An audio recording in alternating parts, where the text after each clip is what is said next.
Hello guys, welcome back to another video, and today we're going to be talking about how to make a menu bar for your game.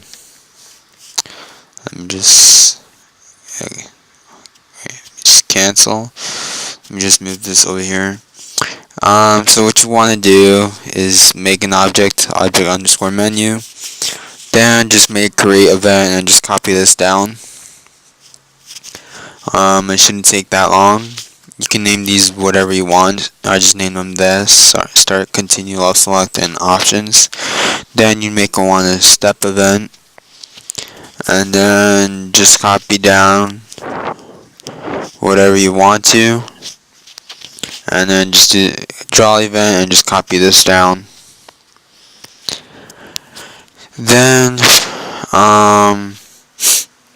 you'd want to make a script